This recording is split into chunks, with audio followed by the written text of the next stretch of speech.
بسم الله الرحمن الرحيم ورمرتيات قلها وضتشي قرن كصوماليات دورشوينكا قلها وضتشي قرن كصوماليات وحيشير السوي مادين سدحدي إلى سقالكي جنايو لباتن مقالة مقدشو شركة سو يجددي سو هايد إن لقوا لما يسترو قضبدي يا براعيدي لقوا جاري شركي أفر لباتنكي أغسطس لباتن كوي لباتنكي وعنا شركة دومين رئيس الوزراء حكومة جمهورية الفدرال الصومالية مدن جنرال محمد حسين روبلة iyadoo ay ka soo qayb galeen madaxweynaha dawlad goboleedka Puntland mudane Saciid Cabdullaahi Dani madaxweynaha dawladda Koonfur Galbeed mudane Cabdicasiis Xasan Maxamed madaxweynaha dawlad goboleedka Jubbaland mudane Axmed Maxamed Islaam madaxweynaha dawlad goboleedka Galmudug mudane Axmed Cabdi Kaariye madaxweynaha dawlad goboleedka Hirshabeelle mudane Cali Cabdullaahi Xuseen iyo gudoomiyaha gobolka Banaadir ahna duqa magaalada Muqdisho mudane Cumar Maxamed Maxamuud golaha wada tashiga qaranka waxa kale oo ay kulamo wada tashi ah ku martiqaadeen xubno matalaya midowga musharaxiinta bulshada rayidka iyo haweenka iyo beesha caalamka shirka golaha wada tashiga qaranka ayaa looga hadlay hagaajinta hufnaanta doorashada dhamaystirka doorashada golaha shacabka waqtiyeynta dhamaystirka doorashada golaha shacabka xaqiijinta amniga doorashada iyo warbixinta xaaladda guud ee siyaasadda amniga iyo abaaraha si waafaqsan heshiiskii doorashooyinkii 17 Sebtembar 2020 iyo heshiiskii 27 May 2021 iyo habraacyadii doorashooyinka ee 1 Oktoobar 2020 iyo 24 August 2021 golaha wada tashiga qaranka iyagoo tixgelinaya talooyinka iyo cabashooyinkii soo gaaray waxay go'aamiyeen ama gudoomiyeen qodobada soo socda ka hor inta aan la qaban doorashada kursi kasta ee golaha shacabka waa in la cadeeyo la diiwaan galiyo lana shaaciyo magacyada xubnaha guddiga soo xulista ergada ee ka kooban duubabka iyo caaqilada rasmiga ah ee bulshada rayidka ee beelaha ama jufooyinka kursiga wadaaga guddiga doorashooyinka ee heer dawladaha xubnaha ka ah dawladda federaalka Soomaaliya ee siid waxa ay la wadaagayaan guddiga doorashooyinka ee heer federaal guddiga xalinta khilaafaadka ee ku sugan doorashada magacyada xubnaha guddiga soo xulista ergada guddiyada hirgelinta doorashooyinka ee heer federaal iyo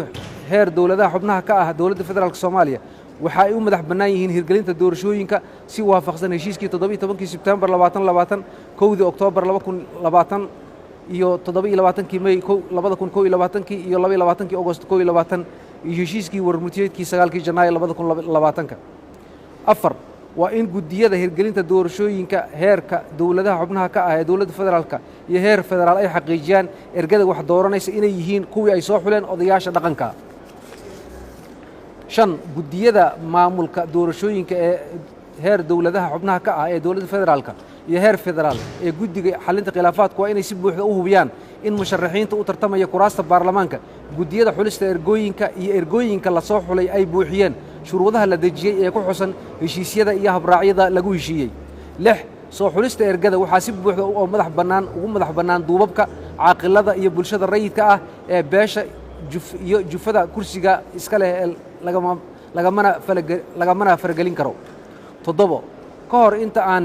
la gelin doorashada kursi kasta waa in la tababaraa guddiyada xulista doorashada iyo ergooyinka doorashada si ay howlahooda ugu fuliyaan si waafaqsan shuruudihii iyo habraacyadii doorashooyinka waa in ergada aan laga hor istaagi karin la kulanka musharaxiinta kursiga ku tartamaysa waa in doorashada kursi kasta ay goobjoogayaal ka yihiin guddiga soo xulay ergada doorashada galaysa warbaahinta iyo goobjoogayaal madax bannaan si marqaati loogu noqdo hufnaanta iyo daahfurnaanta doorashada kursi kasta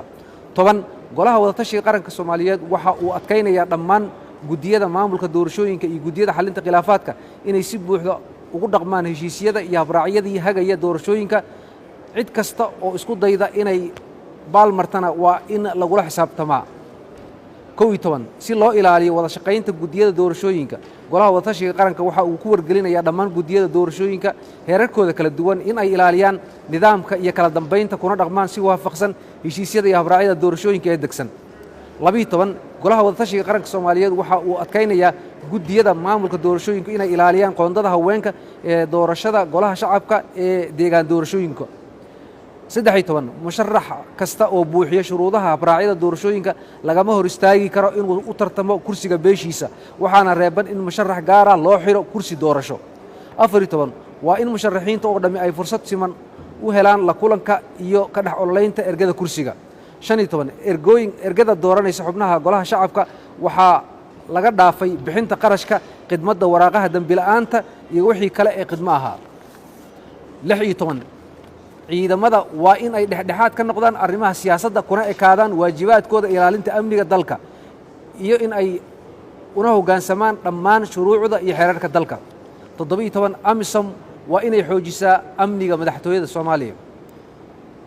18 doorashada golaha shacabka ee hadda socota waxaa lagu gabagabeynayaa muddada u dhaxaysa 15 ilaa iyo 25 Febraayo. Wabillahi tawfiiq. Dhammaad.